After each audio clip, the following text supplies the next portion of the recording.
Awesome. Well, Crystal Boyack, I am so excited to meet you. When you joined on the Zoom call, you just popped on with the most friendly face and most friendly greeting. I feel like we're instant friends, and I'm very excited for my listeners to get to know you. Before we jump in too much further, will you share, just tell us a little bit about yourself, where you are, who you are, and we'll get started from there.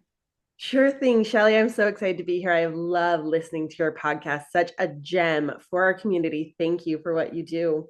So, I'm Crystal Boyack. I'm in Albuquerque, New Mexico, and I teach violin to young children, group classes, and private lessons. I started my own curriculum to get them from early childhood music classes into the Suzuki repertoire, and then I also teach Suzuki. Yes, and I'm excited to learn more about Suzuki and for you to share more about all of those particular things as we continue in the interview. For any listeners who might not be familiar with that approach, I'm a tiny bit familiar, so we'll talk about that. Before we get too far ahead of ourselves, would you share your own personal music journey? Take us back to little Crystal. When did you begin lessons, and why did you become interested in becoming a musician? Thank you for asking. I grew up in what I considered a musical home. Now, I want to put an asterisk here because it was a musical home, but I married someone whose mom is like a professional singer and all the kids play classical music and like it's a different musical home. He grew up in a very structured musical home. I grew up in a let's all gather around the piano and sing and Disney songs country. Nice. I call it my honky tonk musical home. So lots of ways to have a musical home, but grew up in a musical home. We were all required to take piano lessons. So I started piano lessons when I was 9 with a neighborhood teacher. And then in 12th grade, or when I was 12, 6th grade, I still don't know whether my parents required me to join band or orchestra or whether I thought I was required to join Uh, band or orchestra because I'm the youngest of 6 and that's what my 5 older siblings nice. did. Either way, I joined orchestra, public schools, 6th grade. And to this day, I do violin for work, and piano is my find joy, release stress, have fun instrument. Awesome. I did not realize that and that's going to be, that's a question I wanted to ask. I didn't send you in the pre-show email about the crossover between piano and violin, but we'll get to that in just a little bit. So tell me a little bit about how your, since this is a podcast for piano parents, let's talk about your parents a little bit. I think it's kind of funny that you don't remember if they made it a requirement to join band or orchestra, or if you just thought it was a requirement.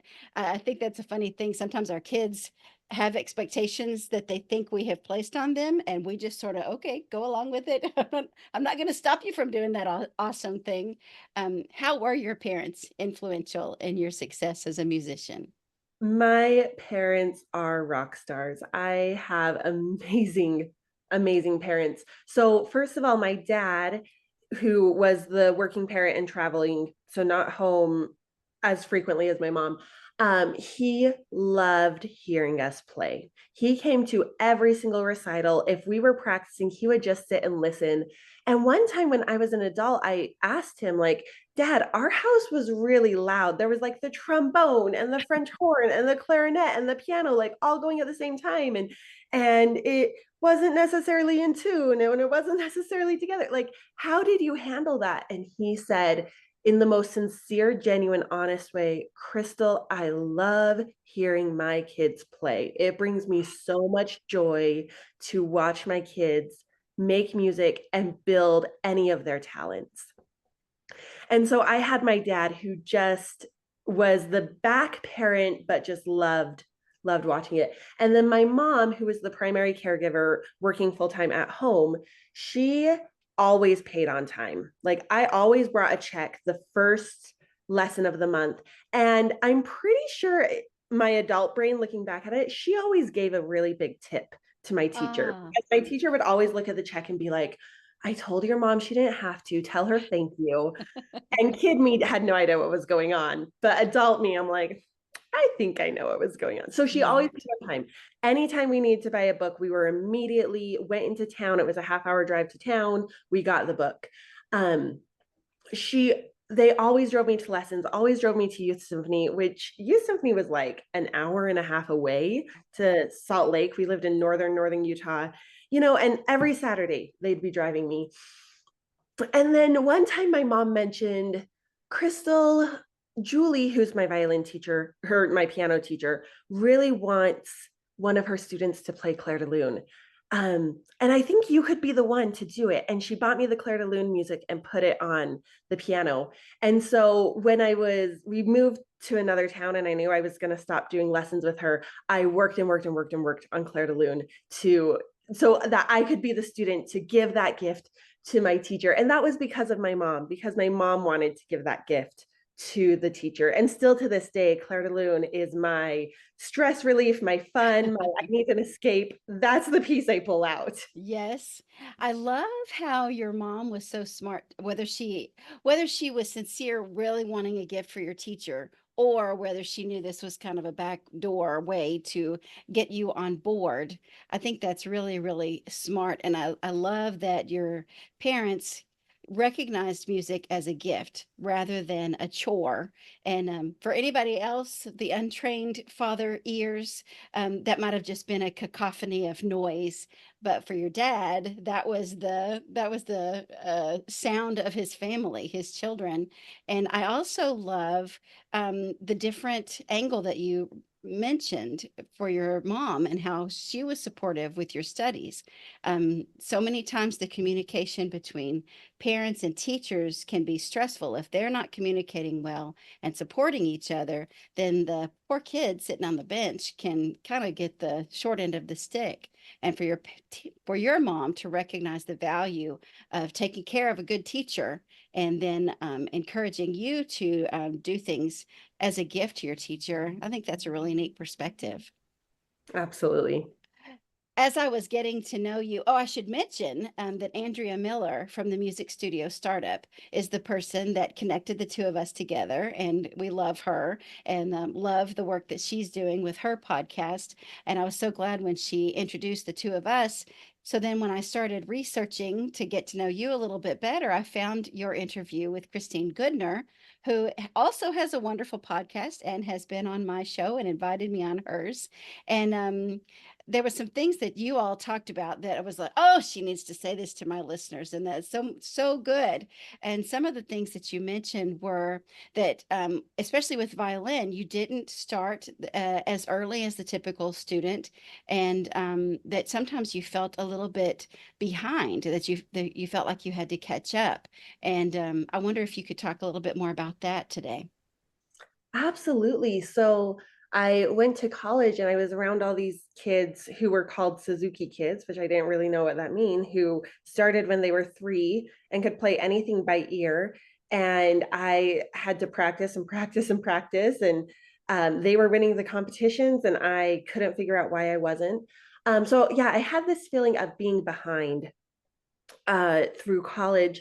And I think this feeling is indicative of something internal. When you're feeling that, or when you see your students feeling that, it's not necessarily something that's happening externally, but it's happening internally. It's a sign that we feel we're in competition with others instead of cooperation with others.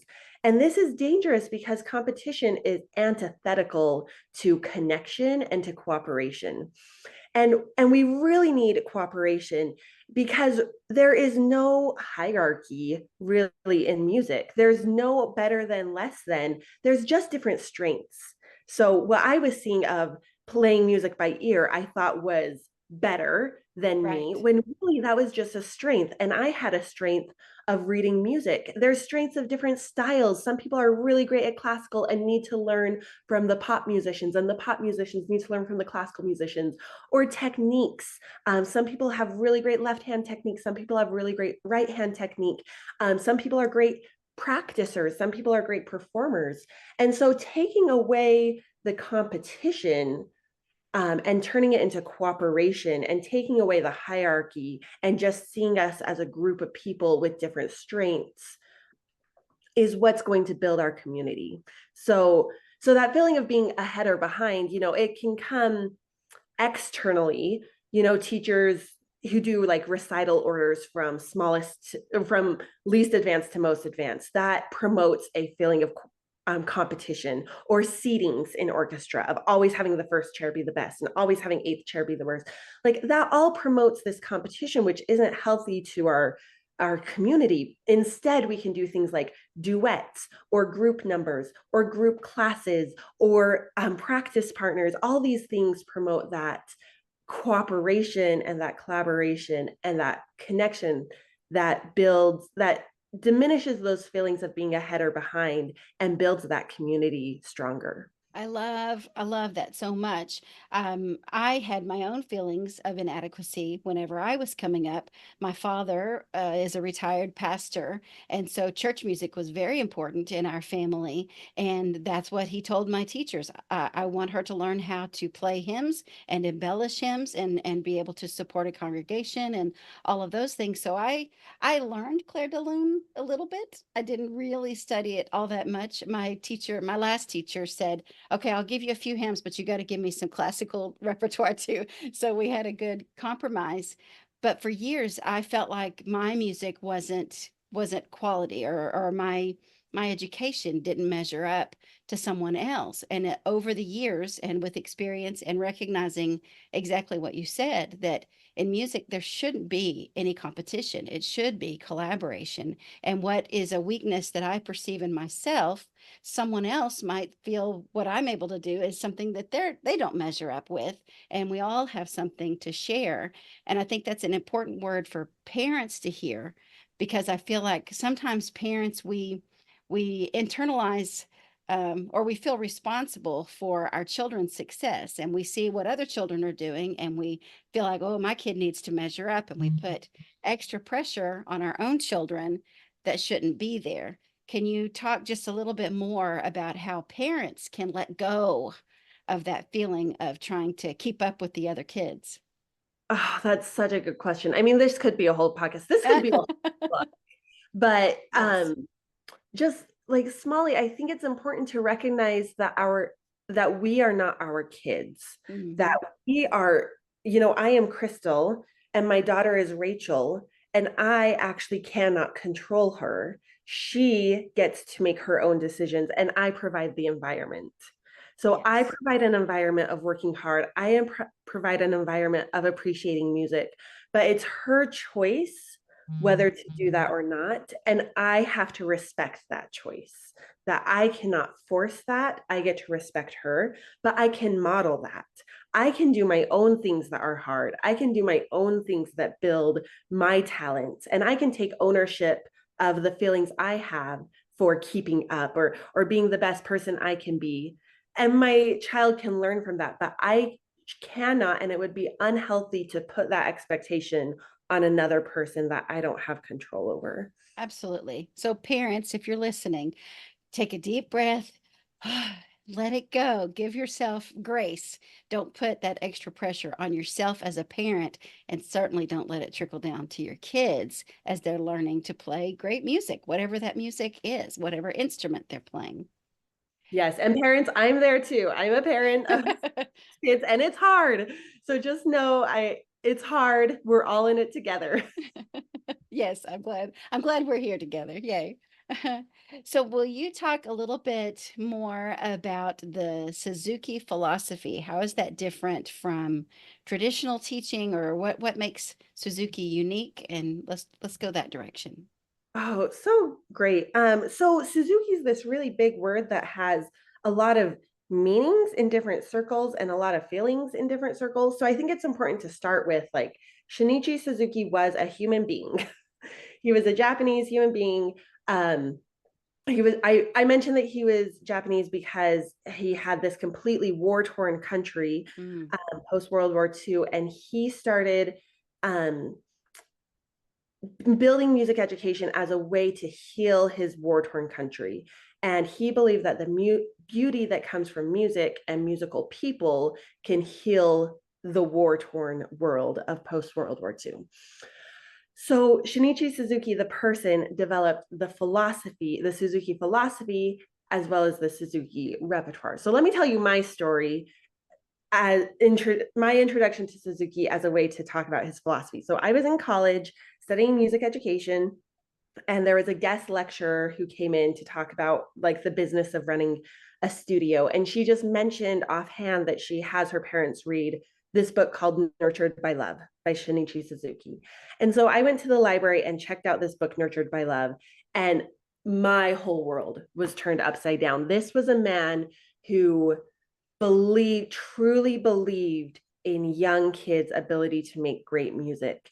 Some of the quotes from the book is like, beautiful tone makes a beautiful heart.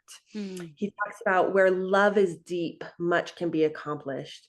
He talks about, I don't want to make professional musicians. I want to make good citizens. If you can learn to listen and make great music, then you can learn to listen and be a great human being. And so these things just washed over me of, I want to be a teacher like this, who has this powerful love presence that motivates people to change, that I am building a better world through music education. And so I started getting my Suzuki training after that. And so the Suzuki training is his 10 books of repertoire, and each piece of repertoire is connected to a technique needed to play. So I learned all the repertoire, all the techniques, and then how to learn or how to teach all those techniques through all that repertoire from the time the child comes into lessons until they're playing the concertos. Beautiful. I'm trying to look and see where my Nurtured by Love copy is. I love that book. And I did do Suzuki Book One training for piano and became certified. And I guess because I grew up with the traditional reading music more than focusing on the ear, that's what I'm comfortable with. And so, but the whole philosophy that every child can learn, if they learn their native language to speak, they can absolutely learn music. And it's almost more caught than taught in some ways. And is he the same guy? I'm sorry, is he the same man that said children learn to smile from their parents? Isn't that That him? that's him. Yes. Love that. Such And a you look at beautiful. him and he has this smile that just radiates. Yes. Oh, just a powerful person. I love that so much, and just the whole philosophy. And I'm glad that that's the way that you teach your students.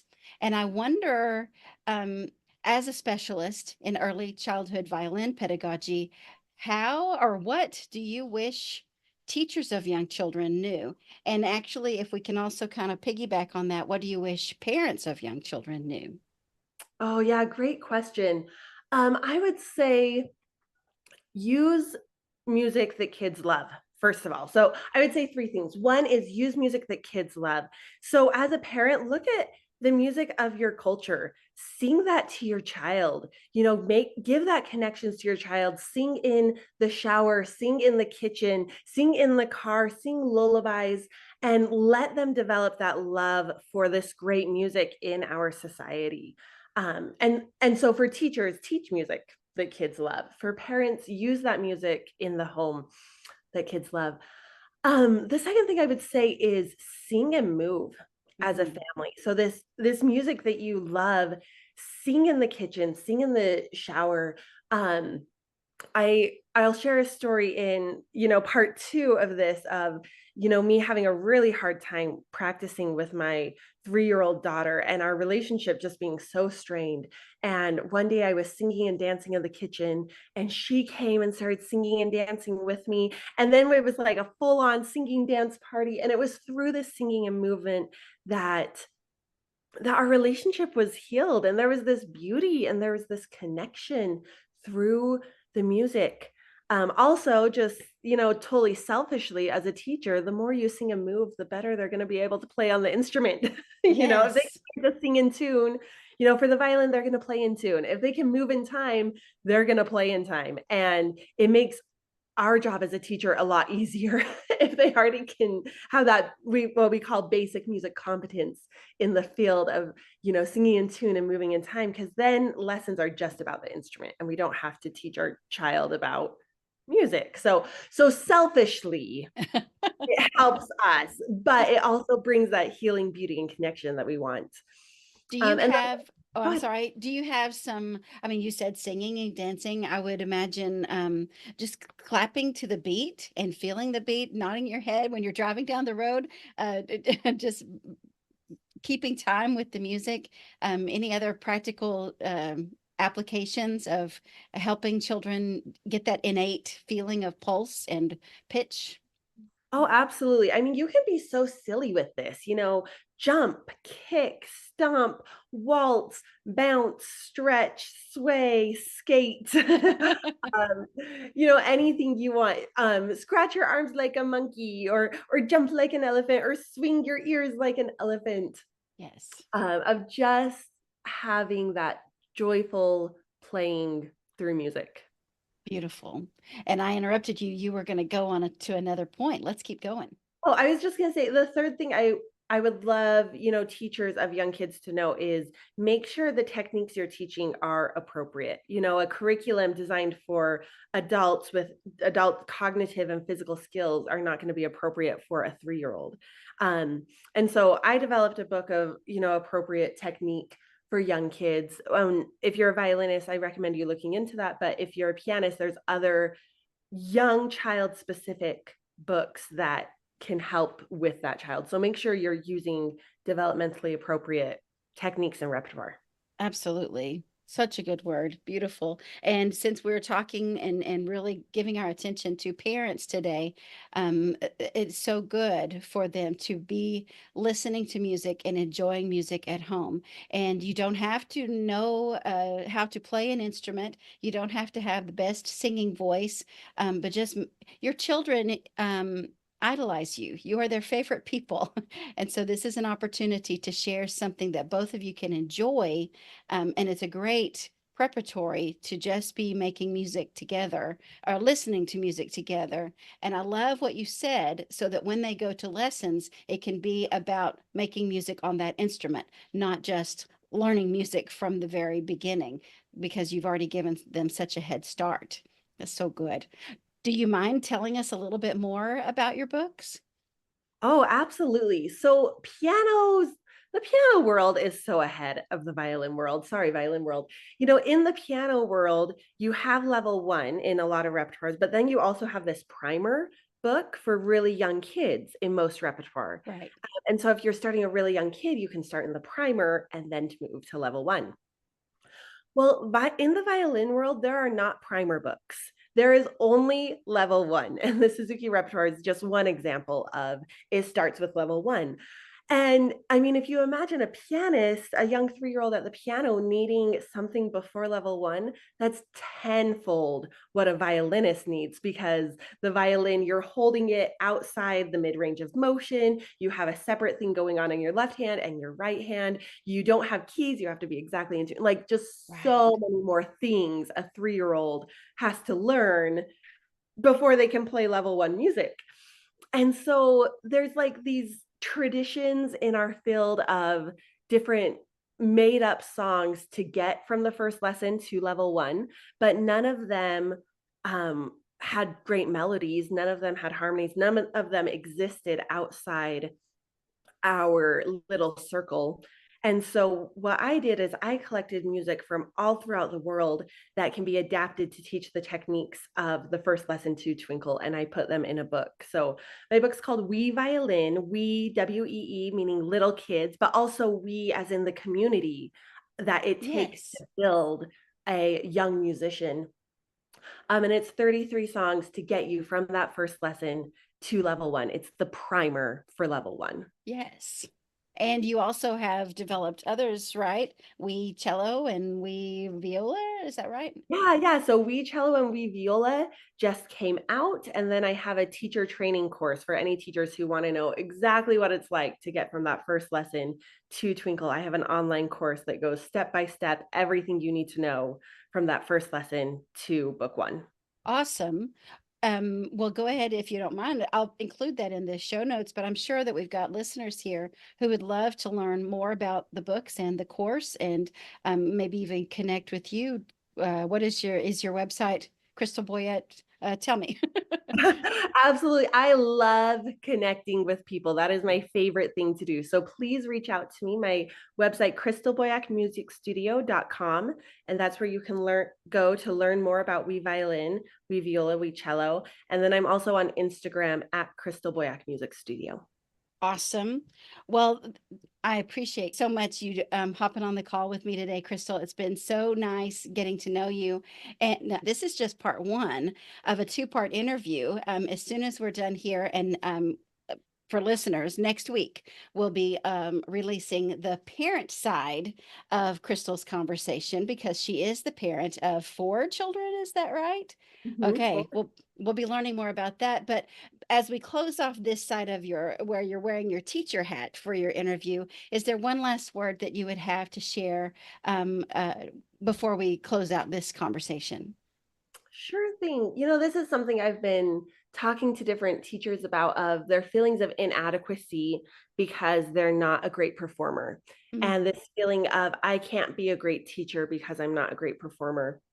And to them, I'd like to say, I want you to look at the sports world and look at the coaches of professional athletes. Almost every single coach of a professional athlete never played professionally. mm. Most of them played in college and then went the coaching route. They never went the what would for us would be performing route, what for them would be the professional route. So you do not have to be a professional musician to be a great teacher and even a teacher of professional musicians. And so I'd encourage you to just let that go, let that stigma go, and own that you are a teacher and that is your profession, and be the best teacher you can be, that you do not have to do everything and you do not have to be everything. You can operate in your zone of genius, which may be teaching and not performing, and stay in that zone of genius of being a fabulous teacher. Beautiful. Absolutely. And that kind of makes me think of what we spoke about closer to the beginning of our conversation, that we all have our different strengths as teachers, as parents, as musicians. There's not one size fits all, and you are the perfect teacher for your students, and you are able to meet them on a personal level with your personality and your style and your expertise. Bring that to your students as the gift that we want them to have. And you wouldn't want them to feel any inadequacy with the music they bring to you. So don't feel inadequacy with the experience and the lessons that you give to them. We all collaborate Absolutely. together. Absolutely. And we all strengthen each other. Thanks so much, Crystal. Thank you, Shelley.